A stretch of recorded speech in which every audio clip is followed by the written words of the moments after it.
ভালো সময়টা যেন হাওয়ার মতো, এক মুহূর্তে আসে আর পরের মুহূর্তেই হারিয়ে যায়।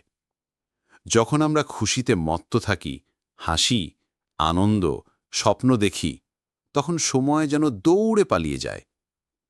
কিন্তু যখন আসে কষ্ট, দুঃখ, হতাশা, একাকিত্ব, তখন এক একটা মুহূর্ত কাটে যেন বছরের মতো দীর্ঘ। এই পার্থক্যের কারণ হল আমাদের মন। সুখে আমরা সময়কে ভুলে যাই, আর দুঃখে প্রতিটা মুহূর্তের ওজন টের পাই। তাই আমাদের সবচেয়ে বড় শিক্ষা ধৈর্য। ধৈর্য ধরতে পারলেই কষ্টের সময় পার হয়, মন শক্ত হয় এবং জীবনের নতুন সূর্য উদিত হয়। কঠিন সময় কখনো চিরস্থায়ী নয়, কিন্তু ধৈর্যশীল মানুষের জয় চিরস্থায়ী হয়। ভালো সময় যখন চলে যায়, তখন কৃতজ্ঞতা রাখুন, আর খারাপ সময় যখন আসে, তখন ধৈর্য ধরে অপেক্ষা করুন।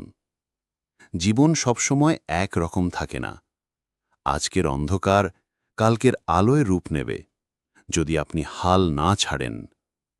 আপনার জীবনের কঠিন সময় এই ভিডিওটি মনে রাখবেন।